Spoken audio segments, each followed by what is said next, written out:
chances are you've worked up a good sweat by now.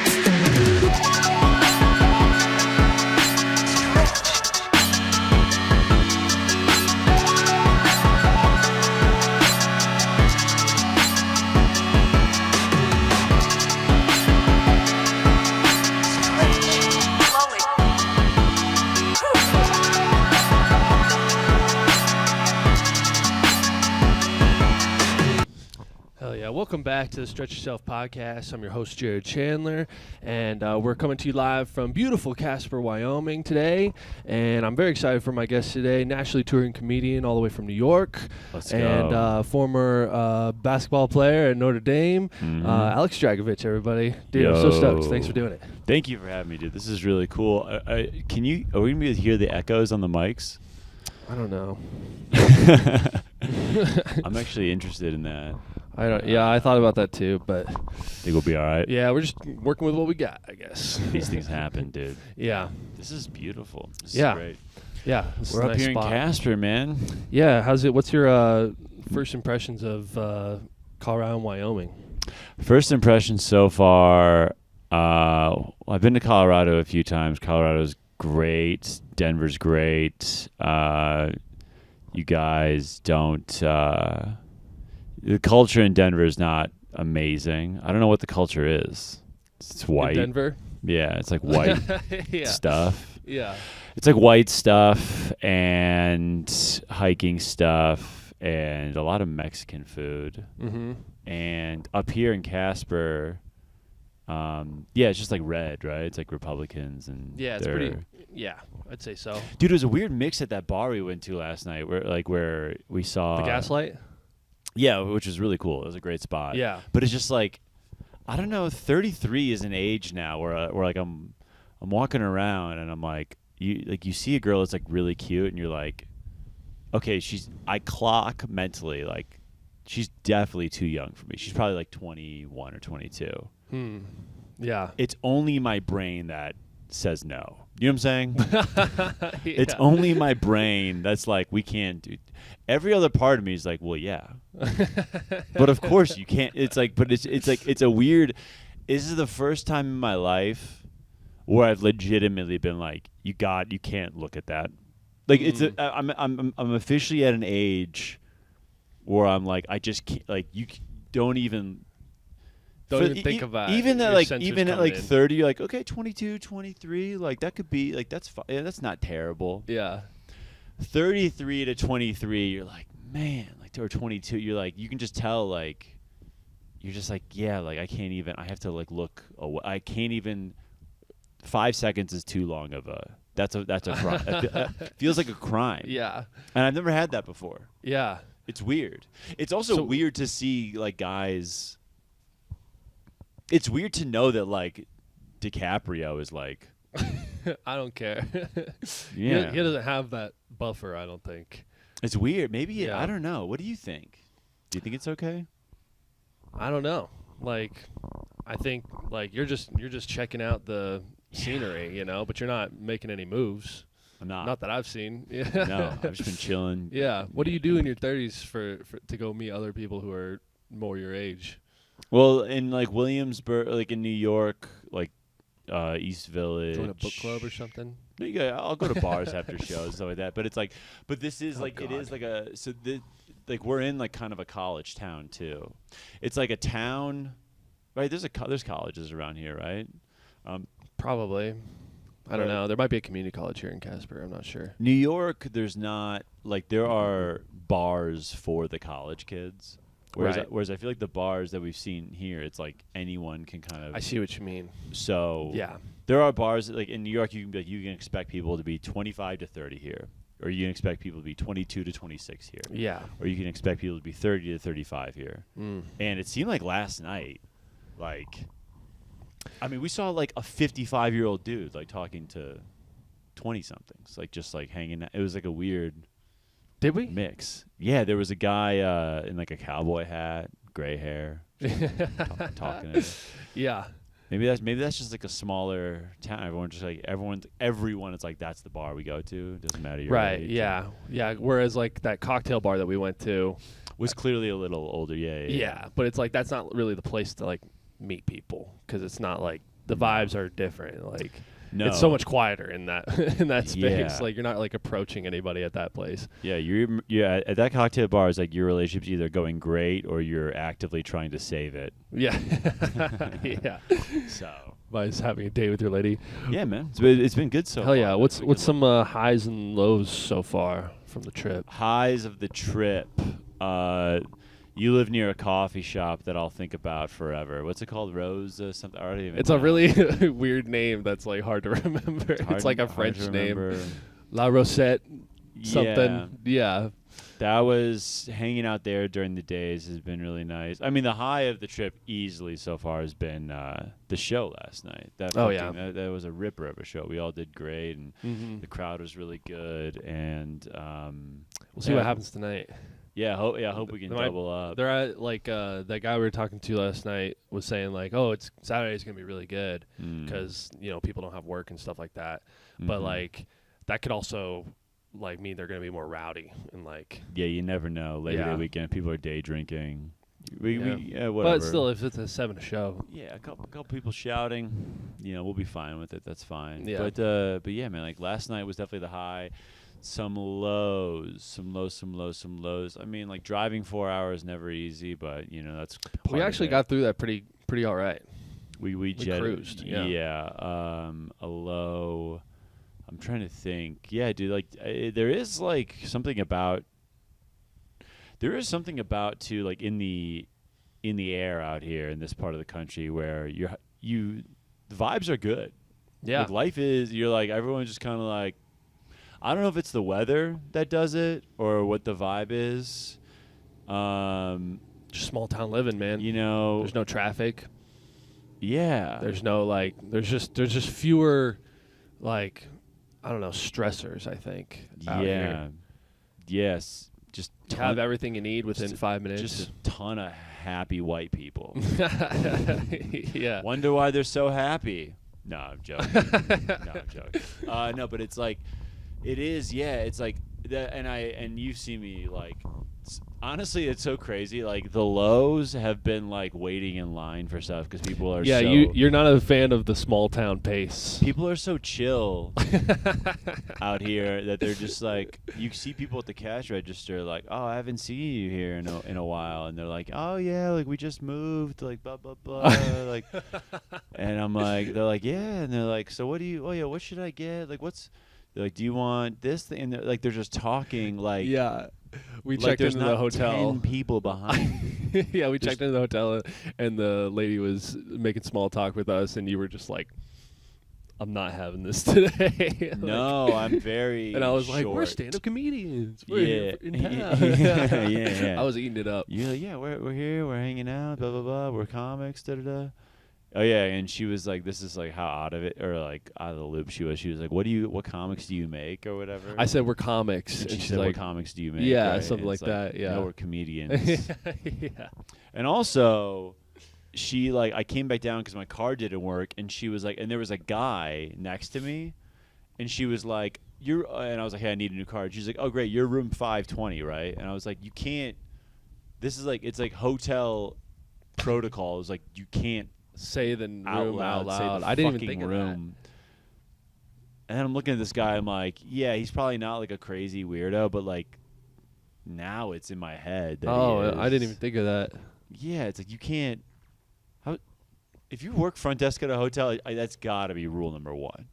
Don't out loud. Yeah. Say Do they normally? customers. Do they normally like? They normally write it on your card. And they say that's your room number. Yeah, they'd be like, hey, your room's on your card. She did say both of our room numbers out loud. I didn't even think of that. Yeah, she's just a stupid person in Wyoming. Well, see, they don't have that problem here, I guess. Right. They've never encountered. They're like, we're not. Yeah, they're like, we're not. Yeah, no one's gonna. Yeah, we're all family here. Like. Yeah, like nothing's gonna happen. Dude. Don't do that shit. Yeah, that's fair. I remember, dude. I was in Des Moines, Iowa. Yeah. It's so funny, man. Like, I was in Des Moines, Iowa, with Lucas Zelnick, and I was wearing a Carly Rae Jepsen sweatshirt. And this is like kind of like just like where we were. Like this is like with a part of the country where like the front desk lady was like probably some blonde woman in like her late 20s, early 30s, and she was checking us in. She was like, "So, you like Carly Rae Jepsen, huh?" And I was like, "Yeah." And she goes, "Really?" And I was like, "Yeah, I think she's great." And she goes, "Oh, I thought it was a joke." I was like, no, I'm just like wearing the sweatshirt. Which was like sarcastic or like it's just like a mid. It's just like a kind of rude about it. It was clearly like a Midwest thing. It was clearly like she's, where we are in bigger cities. Mm-hmm. It's like you can be straight and listen to Carly Rae Jepsen, but clearly where she lives, it's like, well, you're clearly like either a gay man or a loser, or like, what I'm saying. It's like you're just not. Or just wearing it ironically. Yeah. It's like is that a joke? Like, you can't be a straight man and actually like her. Yeah, it's so funny. Yeah, dude. Like, that's the thing about I like a small town. I do like the personal. There's a personal I get our bartender last night. Like, he was probably hammered though. Like, I can't.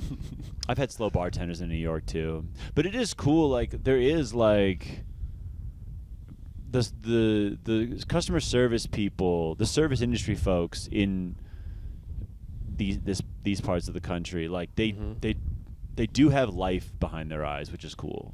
Yeah, they are sure. They are like, Even, hey, how's it going? Like, like, you can tell, like, the guy that bartends at the Gaslight last night. Yeah. He was like in a flannel shirt. He's probably mid-30s guy.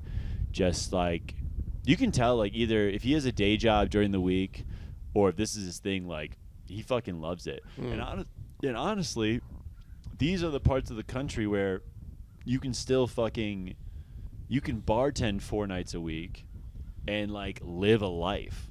Like, you can you can bartend 4 nights a week and be like a contributing member of society and not have to worry about if you're gonna pay your bills. At least I'm pretty sure. I don't know that guy's. No, you're right, dude. Yeah, you know what I'm saying? I was in the service industry in college in Greeley, so like, and I could pay my rent with working part time doing that easily, right? Yeah. There's people who are just like, like one of the comics we were with last night. He has a 4-bedroom house on an acre. Mm-hmm.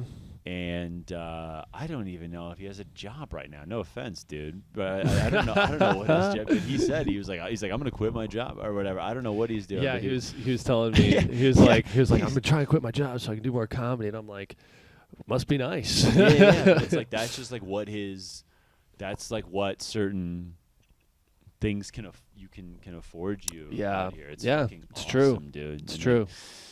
Yeah, it's a fucking. I like these parts of the country, man. I like traveling, and I like making Republicans laugh a little. Yeah, they laugh at some of the fucked up shit, dude. Yeah. And, anybody say anything nice to you last night after the show? The woman that I got into it last night, who I kept calling Wendy. Oh yeah. She's an older gal. Her name is in fact Deborah, I believe. Yeah, that was funny. That was funny. But she was, she was really sweet, and she was like, she said when I was on stage that she wanted to like take a bite of my ass or something like that. Which is crazy. Yeah. But it was great, and she was actually very nice after. You know what's so funny, dude, is that like this guy, I had this guy, the heckler that I had in Denver. What is it? I have a vibe where people are just like, I gotta interrupt this dude. Like, I gotta talk to him. I don't know. I bring out the worst in some people. I was, by the time Wendy was talking, I had been doing crowd work, so that's not. But like Wednesday, that was actually, the problem with that was like, it was just a long show, so he was probably just drunk and fed up or whatever. But Wednesday, I had that guy that just, he was talking my whole set and interrupting and being a dick. He probably interrupted 7 times. And after, he was literally so apologetic and so nice. I can't believe people are like that, Yeah, that's the worst. Like, usually the worst hecklers are the ones who want to be your best friend. And they're so nice to you like before the show, but they're like getting hammered, and then they interrupt the show because they think they're contributing and having a good time. Right. And then afterwards they're like, "Oh, please don't hate me." Like, I truly couldn't fucking believe it. Yeah. Dude. It was insane. Yeah. What's Absolute absurd. I'm I'm really stirred up over this neti pot business that you brought up to me not too long ago today. Yes. Do you So talk to me? Walk me through this. Like I have a pretty strict morning routine. At least when I'm in New York, I have a turmeric tea, I neti pot, and I do a bunch of vitamins. I do like a vitamin on an empty stomach. Flight. Yeah. Oh my God, a flight. A little flight. I do vitamin C, vitamin D, a multivitamin. Pills? The vitamin C. I don't do vitamin C pills. I do vitamin C like packets. Oh, okay.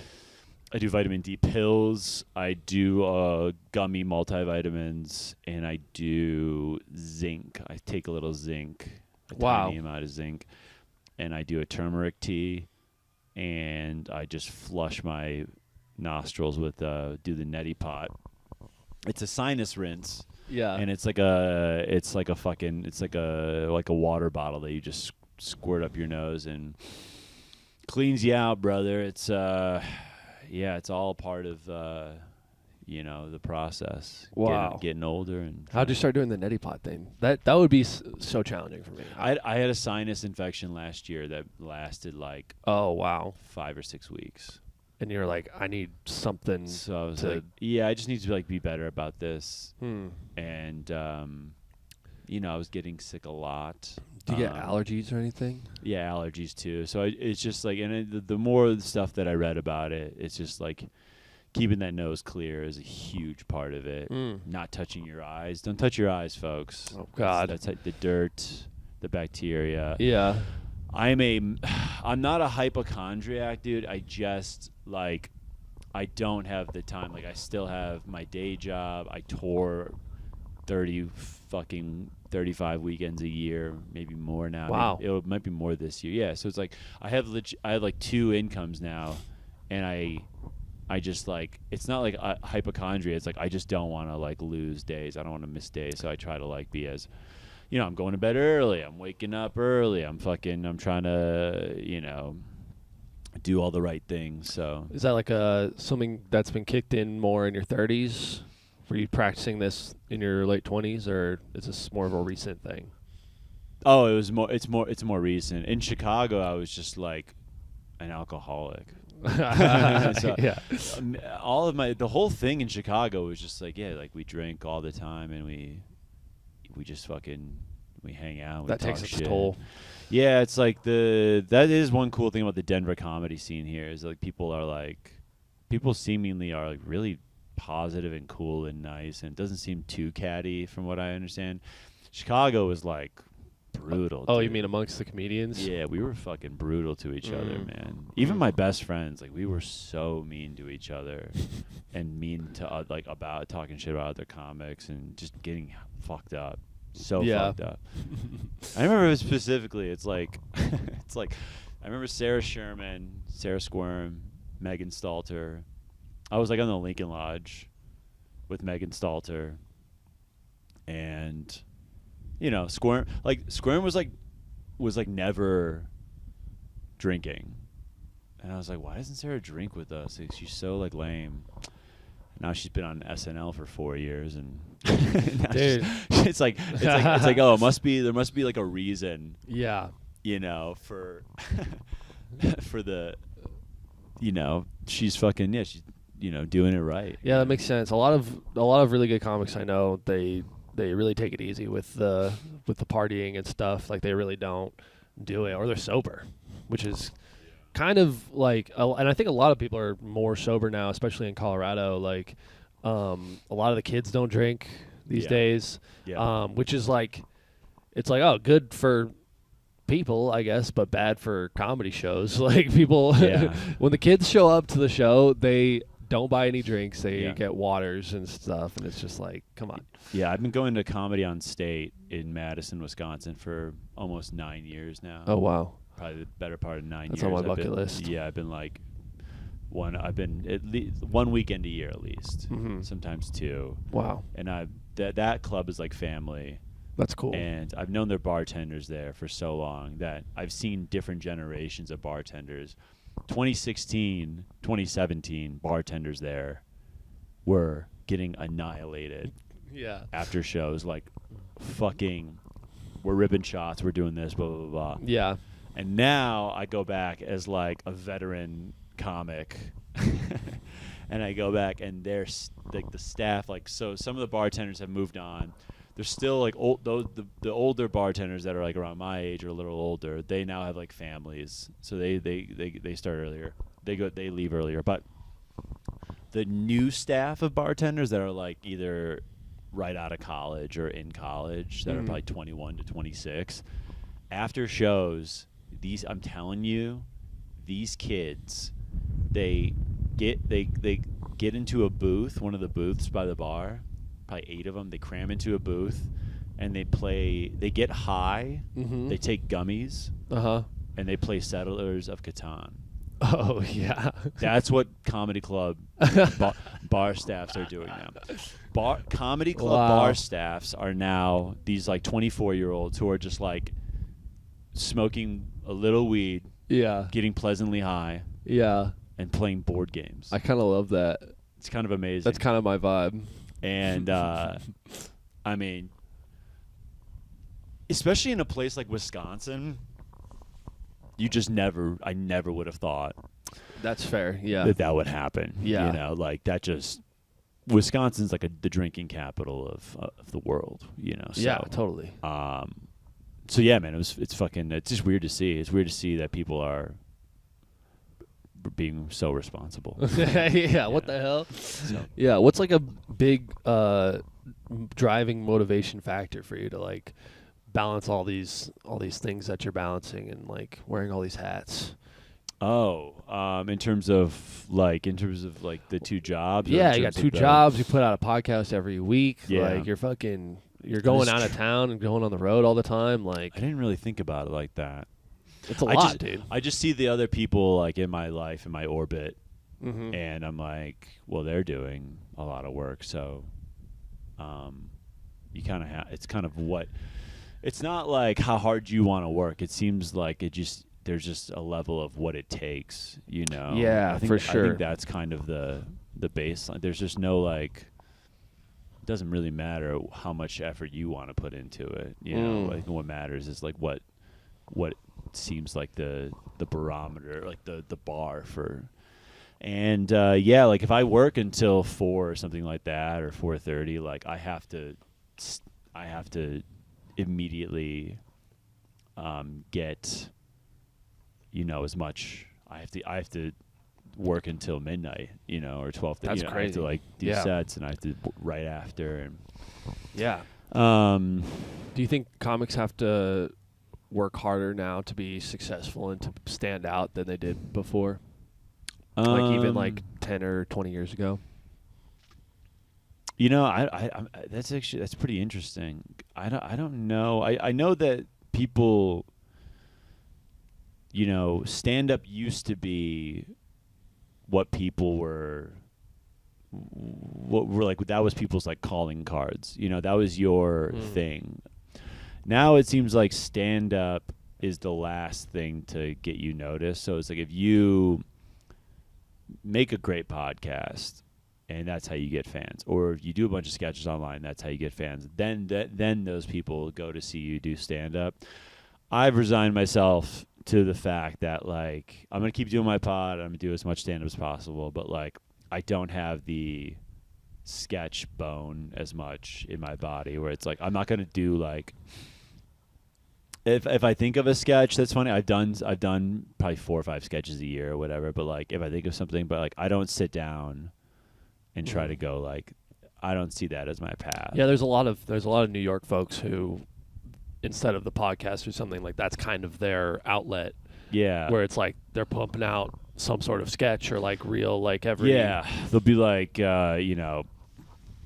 Like my girlfriend did the 1 chip challenge, and she comes home, or it's, you know, or it's like, you know, like my roommate lost in fantasy, and like there's in fantasy football, and like there's like this, there's sketches, you know, they're doing like roommate sketch comedy or slice of life kind of sketch comedy, totally, which I think is totally legitimate, but like I would rather spend my time now doing stand up and doing this. I think you know, people are drawn to what's authentic and what's you, and however long that takes to figure out. Yeah. I have friends who are just, kind of looking at the phone, doing front-facing stuff and influencing, and whatever floats your boat is I think that's what people will be drawn to. But I do think you gotta you do have to do I think a podcast is very important. I think you have to have people be able to hear you or be connected with you in some other way. I think it's important, definitely. Yeah, having some sort of creative outlet outside of just stand-up comedy, Yeah, I think I get, the majority of people that have come to see me in other cities have been podcast listeners. Wow. There's some that just like the stand-up, but they'll find a clip and then they'll just start listening to the pod. So it's a big deal, and that's how they get to know you. So for sure. Before we get to our next question, I want to check the battery on the camera real quick. I need a producer. No worries. Do you want me to kill time here? Nope, we're good. We're A-okay. Let's go. I normally have the camera plugged in the entire time I record, and I forgot my small lens, so I'm using the big lens right now. So I just don't know how that's going to affect the battery. So I'm just kind of checking in on it. Okay. So you were a college basketball player, and that was a pretty big part of your life. Oh yeah. For a long time. Totally. Yeah. Does your time in sports, is there any overlap, as far as work ethic or anything that translates into stand up, or camaraderie or Yeah, I think that's mindset? really interesting. Yeah, I think a problem that I think something I took from stand up or from basketball into stand up is the work. You have to be disciplined every day, do it, blah blah blah. Yeah. I think I might have gotten misconstrued the teammates thing. I think I probably thought, I think a lot of people think this when they're starting, it's going to be me and my crew are going to be doing this together. And it is show friends, you're not show business. Your friends do help you out in this. 100%. Your friends do help you out, but ultimately it is not a team game, unfortunately. It is you have to do it yourself. You can't really rely on other people or have it is your own.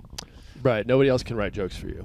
Nobody can write jokes for you. Nobody can make you put your stuff out. Yeah. So that's something that I've learned. But yeah, I just think the everyday kind of chipping away thing. Yeah, is really, yeah. That's basketball was huge. Just to make the whatever's what the same as whatever the same is as getting in the gym every day. That's kind of what I view with writing and stand up, and is just making sure you're just chipping away at it. Because I think that's what does build a foundation for you.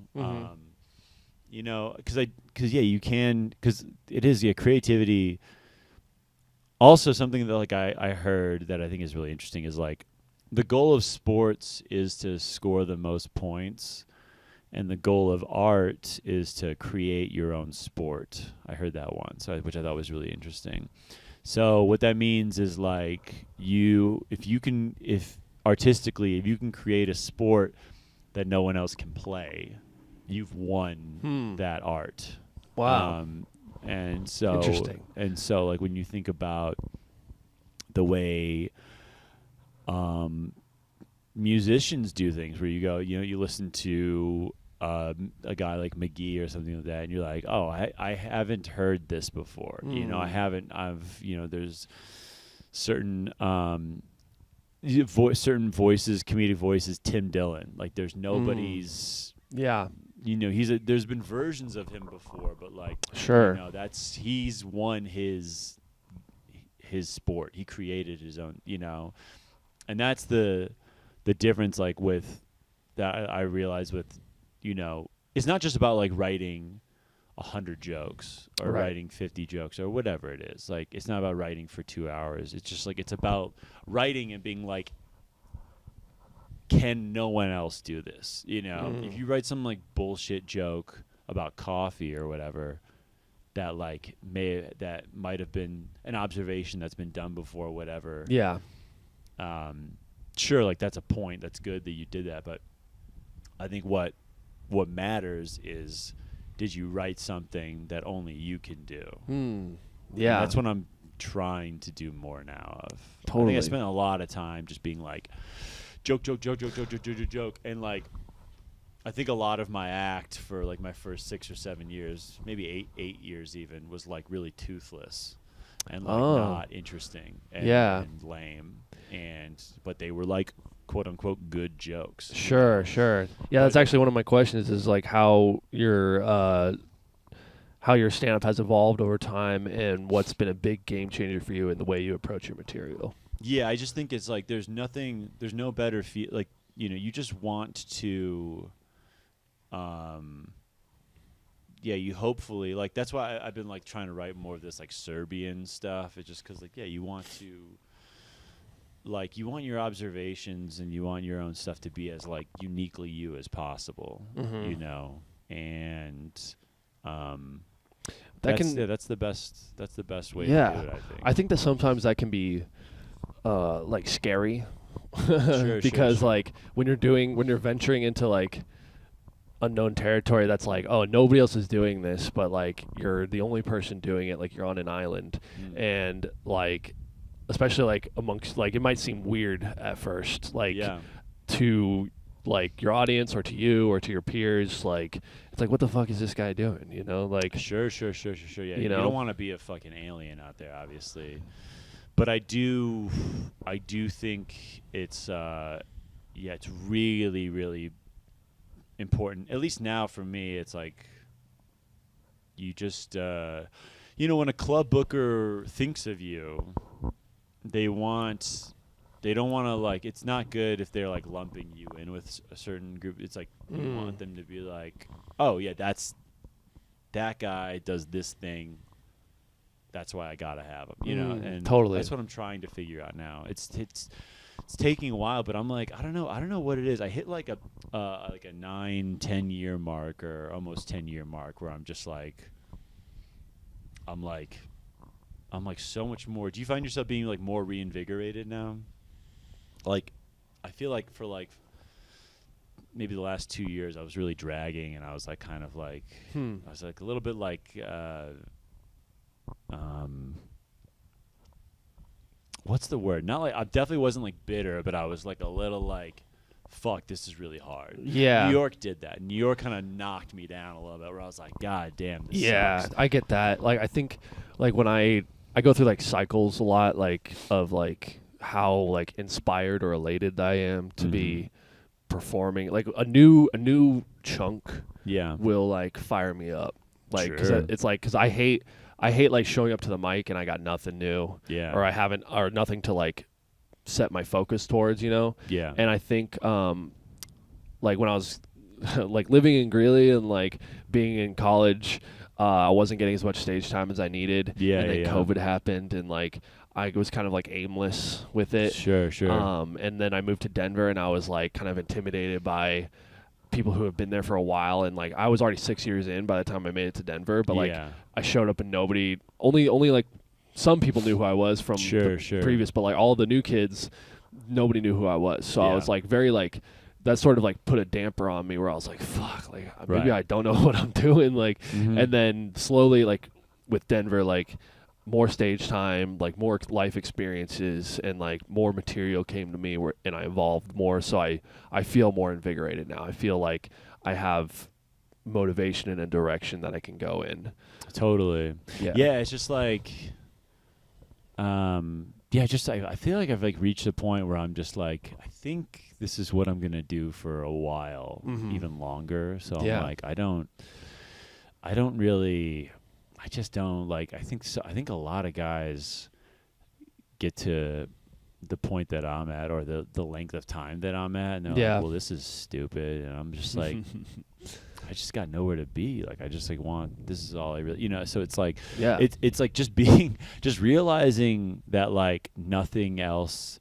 I think for a while, I think when I was like 26 or 27, maybe 28 even, I was like, man, I could have like gotten this sales job, done this bullshit, blah blah blah. I could have like maybe went down this road, made money this way. And I was like, man, should I have? But now, I like never second guessed it. I don't know why. I think reaching a point where you can travel a lot, and getting on the road a lot, and getting a lot more stage time, and seeing some legitimate money at this. It becomes that's very reassuring. It just becomes more like like motivating to being like, okay, fuck, if I can. Like, yeah, like I got, like sure, like they lowballed me on this guarantee, but they're headlining me, and this is an opportunity. It's like just like it's better than like it's just like another step from being like, okay, I'm not like hosting, I'm not, I was hosting, I was featuring, and now I'm doing. It's like just being reinvigorated by being like, that there is an opportunity there. People, I was just talking to a guy in New York who was like, he got this kind of big opportunity, and he was like, I don't want to say exactly what it was, but he was like, I really needed this win, Yeah. And I was like, and I like understood what that meant, that like we need these like kind of we need these like affirmations from the industry or whatever, but it's like sometimes that can be nice. But like this should be like, comedy is not like, you shouldn't be doing comedy to be like, what can this do for me? Yeah. You just should be like going up because on Friday you're going to be in front of 50 people or 100 people, and that's crazy. Like that's like so crazy, and that should be what this is. You can be like, how much better can I get at this? What am I writing that serves me and what's interesting to me, and how can I?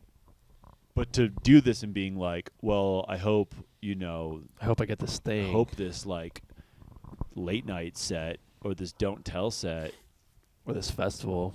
Yeah, I hope this festival lets me in. And it's like, what the fuck, dude? Like, yeah. That's insane. It's really insane to be like, well, that means if I got this fest, then that means I'm this good, and that means these people. It's like, what, dude? Like, you're doing. Just do stand up every night. Just do it every night. Yeah, and for like, real. And like fucking like, and who gives a fuck? Like what? Like, like what those outcomes. It's really it's not. That's like, I think that's like a weird way to look at it, maybe. But it's like, you got to be doing this. You're only competing against yourself, really. Right. 100%. That's what I'm trying to say. 100%. Yeah. I think it's especially when. You get a couple of years in and like you think like you see people getting stuff and you're like, I could be getting that, Sure. And but I feel like that mindset is not serving you as a comedian, because like and it's not serving you, and it's just like, well, if your act fucking like, if your act is dry to you now, and if you're not interested in what you're doing on stage. Then the fucking external validation is going to be all you care about. But if you're really into what you're doing, and if you're motivated by what you're doing, you really shouldn't have to think about that too much. Yeah, totally. So I don't know if that answered. That's great. Anything. I love that. What's something that you wish more people knew about you? What's one thing I wish more people knew about me? Dude, I used to be sick at guitar. Oh, yeah? I used to really be good at guitar. Yeah? I started playing when I was like 12, and I got really good. Genuinely. Yeah. Legit. Yeah. Can't lie.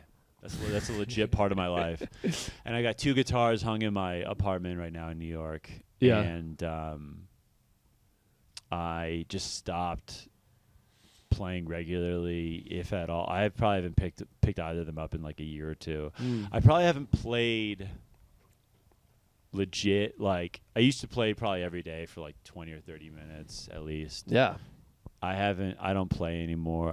Again, it's one of those things where I'm like, I got other shit to do, but yeah, it's something where like I kind of want to put out into the universe that like one day I want to play guitar again, like often, and get back out. It's such a good it's such a great way to relax, chill out, and how do you relax now? How do I relax now? I drink beer when I can. Mm-hmm. I drink beer, and I go for walks. You do like a walk. You do love a good walk. Dude, I love a walk.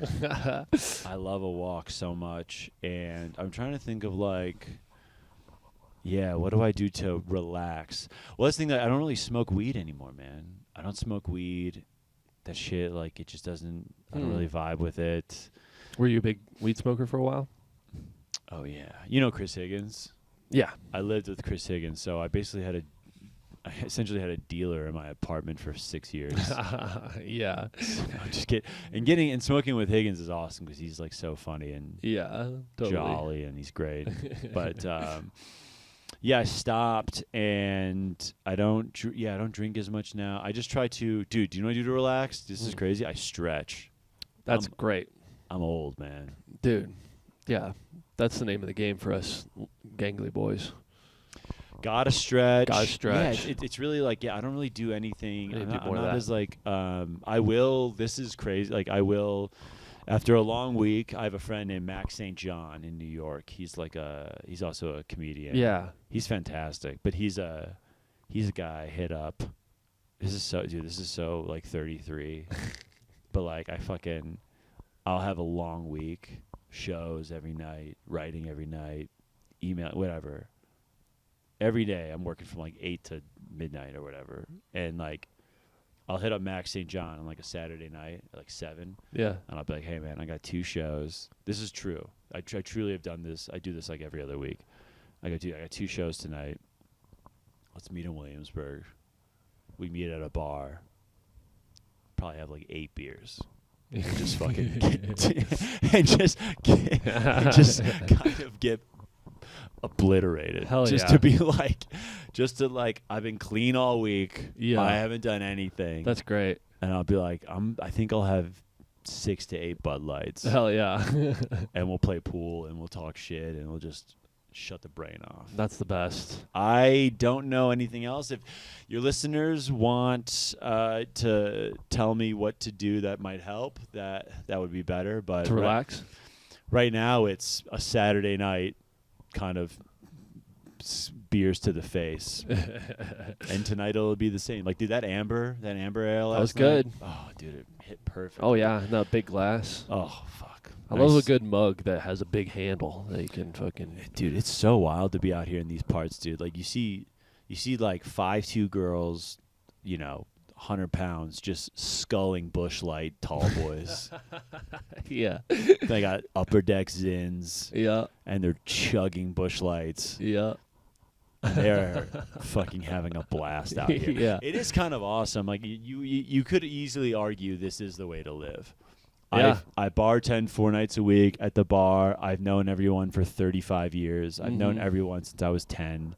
Summers I go out with the RV because I can afford it. Yeah, I got one friend. We got lots of equipment. Yeah, we have one friend's got like a lake house or whatever out here. It's like where people live, like in what's called like ski town. Do people know where to go? Like you go these little towns or whatever, and you just and every day is not that bad.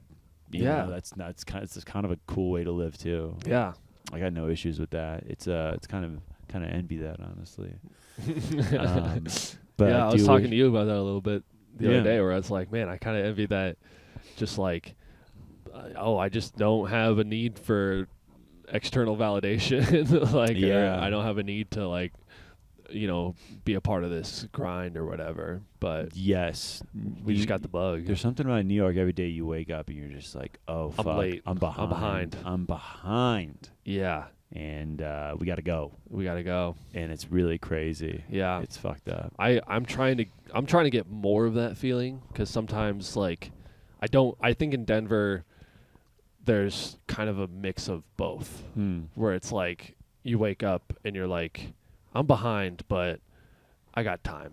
Like, oh wow, yeah, I got yeah. like it's not that urgent, you know. But like, I don't know, maybe that's just the vibe that I feel. Like, there's not, there's an urgency, but it's like not like I still waste time, and I'm trying to waste. I'm trying to do more of what you do, and like, you know, work my ass off all week, and then I get to like one day a week I can let loose, you know. Like I kind of do a little mixture of both. Like I'm like I do spurts of like grinding, and then I'll take a break here. Like I'll have one beer after a show, or and then like that kind of thing. I think like I think to each his own. I know some people that get fucking blasted after shows that are some of the best comedians in the world. So it's like it's a fucking whatever floats your boat. But granted, again, those folks, you know, it's like the day job thing is like so tough. That's the problem. Yeah, so gets in the way. We'll see though, man. We'll see. Yeah. What else you got for me? Do you have any long-term goals when it comes to stand-up or the pod or anything? I really want to. I want to be headlining some of these. I want to be headlining the best clubs every year. That's like a level I want to get to, where it's like there's certain guys that they wake up January 8th and they get an email that's like, here's your calendar. Here's the 40 weekends that you're doing, and that's like a goal for me. It's like just to be their touring agent emails them and goes, all right, you're set. Here's your flights. Here's your dates. You know.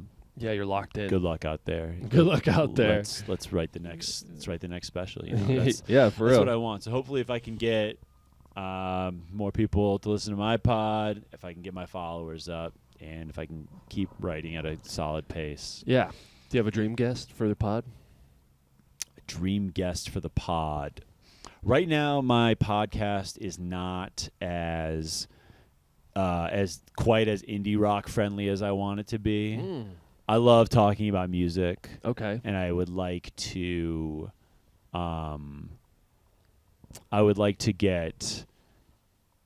for like my listeners to be more into. Maybe I'll have them on the Patreon because I can. Totally. But like, I think I'd really like to get this guy John Ross from this band from Wild Pink. I'd like to get him on. Okay. I think he would be cool. I just would like to talk to. I would like to get to a point where like if I talk to musicians like every now and then, my listeners wouldn't give a fuck. You know what I'm saying? But I think right now they want the comedy stuff, and they want the New York comedians. I mean, dude, I think getting like Morrill on the pod, Sam Morrill would be sick. That'd be sick. Are you friends? No, I met him at the airport a few months ago. Oh, really? He was going to he was doing a theater in Columbus, and I was headlining the Don't Tells. Oh, sick.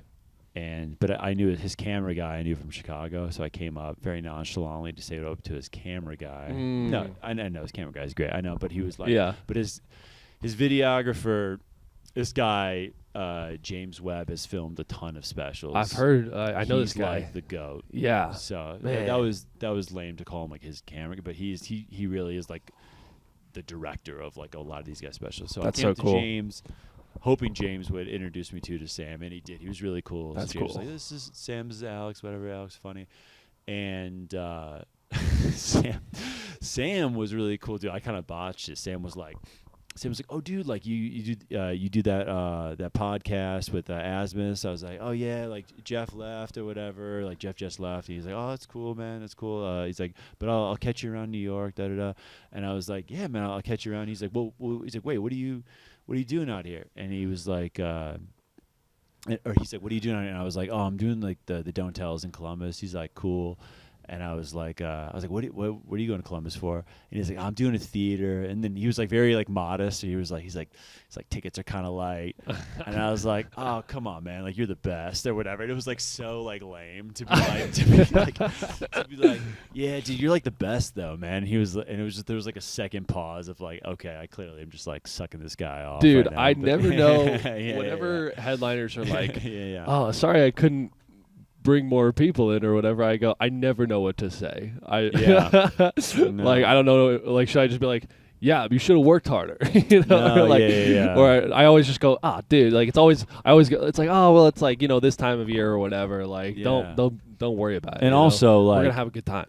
And I know he was just being nice because, like, the tickets, like, were not, like he, like, Right. basically sold it out. Right. Yeah. Guys like him, when, like, tickets are at, like, 92%, he's like, what the fuck? Dude, he's the GOAT. He's the GOAT. It was so cool to meet him. But that's like, cool. But, yeah, I would really like to get him on. I did Stav's pod. Sick. Like, if shit like that, if I can get in the circles, like, if I can get my podcast to a level where it's, like, asking them would be, like, a nonchalant thing would be pretty cool. Hell yeah.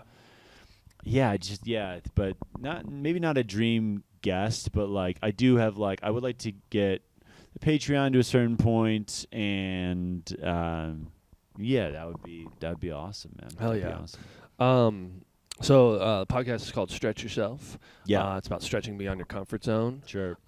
Anything recent or anything that stands out that you've been stretched out of your comfort zone, and what you learned from that, what you gleaned? A recent time where I've been stretched out of my comfort zone? Mm-hmm. I'm trying to think. It's actually really interesting how very few times in my life I am willing to do that. I'm always like besides like I really like to work at stand up. I like to write. I'll write for as long as I have to, and as long as I can, and I think that's where I like push myself mentally. Totally. But like there's sometimes I find myself stretching myself in like social settings.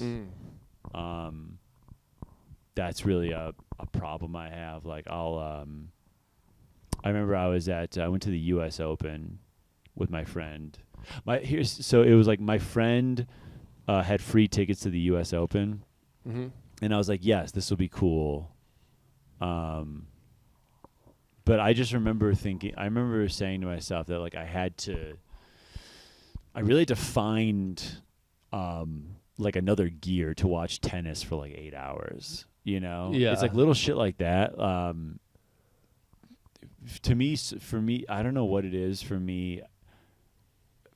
Social settings are sometimes like they're very hard for me to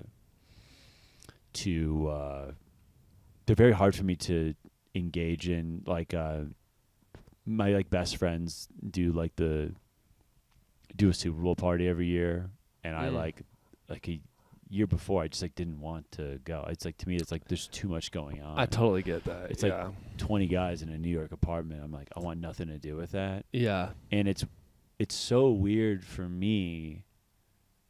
I didn't realize. I guess I didn't really know that it was that weird to be like the guy who's like, yeah, I don't want to like be. I don't want to. I just would rather like hang out. Extroverted people really like don't get like why you wouldn't want to be around people. Oh, sure. Like they don't like. There's no like mercy when it comes to like you're just like like. Like even if you like show up to that and then you want to dip early, everyone's like, no, like what are you talking? Stick around. Yeah, and it's like, come on. And like, again, I just think I have no balance in my life right now, so I don't have I just don't have any balance in my life. So it's like it's very, I don't have like the 3 hours where it's like where someone asks me, dude, how about this? This is stretching myself, like fucking. This is like where I'm at. Like it's like my friend has this like really fucking sick beach house in the Jersey Shore. It's it's in Stone Harbor, New Jersey. Okay. If we Zillowed it, and like it's so expensive. It's crazy. They're right on the water. It's got like 10 rooms in it, like 10 bedrooms. Like it's fucking crazy. And on the way down, this was supposed to be like a big like relaxing weekend, and we find out on the way down that like his mom and his sister invited mass quantities of their extended relatives, extended family, which seems 4th of July weekend very par for the course. Sure. A rational man cannot be mad at that. You can't be mad at that. But I really, really had a tough time constantly getting involved in small talk with like uncles and aunts, and just like it. That was 3 straight days of like, brother. It's 3 straight days of just being like, oh, so like you're a Sixers fan, Mr. Blah blah blah. And he's like, yeah. He's like, Embiid's injured again, and I'm just like, yeah, yeah, he is. At least you can talk sports. Like, yeah. I can't even do that. Like it's just like it's just stretching myself, dude. It's like, to me, like a vacation is just like really 5 days off in my apartment. To me that's like, sincerely, to me a vacation is like I just wake up with nothing to do for 5 days. I don't want to get on a plane and fly to fucking Puerto Rico. I just want to wake up. Maybe this is how much I've been overworked, is like people talk, well, like, I can't wait to go on vacation. It's like, to me, even another plane would be like, I totally get that. So stupid. Yeah. I just stretch myself, it's just, stretching myself in the sense of like, sometimes just like, I think that's what it is. And maybe I've been stretching myself with like this dual life or whatever, but I've gotten some good rewards out of the work. So for sure, I totally get that. We went to a wedding last weekend. My girlfriend, and it was her brother's wedding. Yeah, and it was 3 days long. Yeah, and it was like all these people that I don't know. Like we pretty much, stuck to each other, like most, and like her brothers and like people we knew. But like I didn't even venture out to like try to make small talk with anybody, because I was just like, I don't know, I'm not out of my element here. Like there was a lot of like just sitting at the table, like. No, dude, it's fucking brutal. It was so long. By the 3rd day, I was like, I'm done. Like I'm calling it. Like I'm having one drink and we're going back to the hotel. Yeah, just being like, this is not where I want to be. Yeah. Yeah, we had to, when I was in Stone Harbor, we had to we took this like bunk room because so many extended family were there. They had this other room with like bunk beds in it for like when things are really jammed. Yeah. And it was us 3, me, my friend, and another friend. And then like another uncle came, and it was so crammed. We had to stay with this like 65-year-old like uncle. That you don't know? Yeah. And I'm like, what the fuck is going on? But it was like, I have a hard time, like sometimes I find I get myself into these like little cyclones of like stress, where it's like I let a really little thing just become that, like my next hour, where I'm just like, this fucking sucks, blah blah blah. It's like it might be an OCD thing. Like I hate not being in control. I hate not being in control of my life or whatever. Another reason why I think many baristas and bartenders hate me. I just like I hate that I am giving up I have no autonomy in this situation. Nope. I just say I want this, and I get it when I get it. And to me, that's just like I hate that that's how life works sometimes. Yeah, you just gotta let go. I imagine you don't do well in airports then. I've learned airports. You just gotta let go and just be like, this takes however long it takes. And the perspective I've learned of like when I watch people with families in the airports, I'm like, oh, I'm so good. Like there's for when real. I see someone like with a stroller pushing around their kid in the airport, I'm like, oh, that life that's just, I can't even imagine. Never. That's a no from me. Yeah. So yeah, that's kind of where I'm at. For sure. Yeah. So it's I stretch myself in social situations at times where I don't want to. I hate, like comedy parties are like my nightmare, dude. Really? They're my nightmare. Yeah, comedy parties with comedians. Yeah, there's just 5 people I actually want to talk to, but I already talk to them on a regular basis. Right. So why the fuck am I talking to them here? Dude. And then there's 20 people that you have like 30-second how are you conversations with. That is, I'll never do that, dude. I'll never do that again. And there was like my friend Jamie Wolf had a birthday party. That was awesome. And it was like last year, and he's the man. Yeah. And no, the party wasn't awesome. Sorry, let me.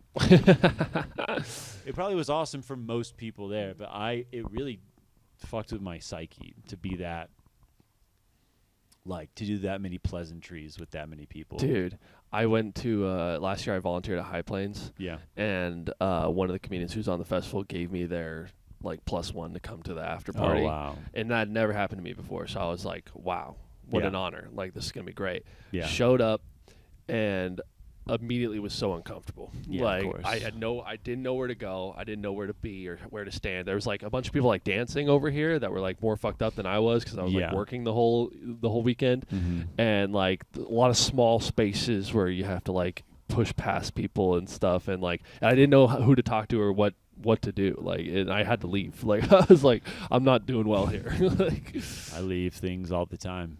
It's so Yeah. fun. Yeah, It's so it is great. fun to leave. Just to get on the train. Just Yeah. be like, peace out, everybody. But yeah, wait. Should we pause for a sec? Because I kind of have to pee. We're almost done. Okay, great, okay. Do you have I got a couple of quick ones and then we're out of here. Do you have a favorite road snack? Road snack. Road snack. I really like the heat peanuts. Heat peanuts. The like the little peanuts, like the little it's like a 99-cent bag of peanuts at like most gas stations. Uh-huh. And you get the kind is heat. I think they're planters. They're spicy. Yeah, they're like little spicy. Yeah, Oh, spicy okay. peanuts from the planters. They're like the little Yeah. 99-cent bag. Okay. And so I'll get those in like a Reese's Nice. and like a Gatorade. Hell yeah. In terms of like if we hit the road tomorrow and we stop, Yeah. that'll probably be something close to Definitely. what I'm into. We'll have to try some of those peanuts tomorrow. Totally. Do you have a favorite time of day? The morning. You're a big morning guy. Love it. Yeah. Love the morning. I love my coffee. Yeah. I love a little treat. I love a sweet treat. I love a walk. Yeah.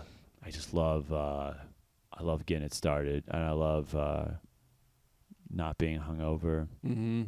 It's my favorite thing, dude. Damn. I just love being like, okay. Yeah, I love waking up and just knowing that I've got everything, you know. Yeah, clear head. It's great, dude. Man. Morning. I can't wait till I'm in my 30s and I'm- I can pull that off. I'm a morning guy, but I'm not a breakfast guy. I've noticed that, yeah. Fuck breakfast, dude. I have to eat 3 meals a day. Damn. Every day at work, I show up and I like have like a frozen breakfast burrito or like a little like oatmeal cup. Yeah. Like I switch it up, but like I always have to have like something in my stomach before I start the day, or otherwise I'm like I'm waiting for lunch. It's pretty gnarly. That's cool. Yeah. Do you have a favorite soup? Or do you Chicken and soup? wild rice. Chicken and wild rice? Yeah. Oh shit. Or a cream of mushroom. Oh. Chicken Okay. and wild rice, cream of mushroom. Yeah. Oh, or do you consider like gumbo soup? Gumbo has like what, like beans in it and like what is gumbo? What is it? It's like from Louisiana. It's like a stew. Okay. So Probably not. I bet that's more of like is chili a soup?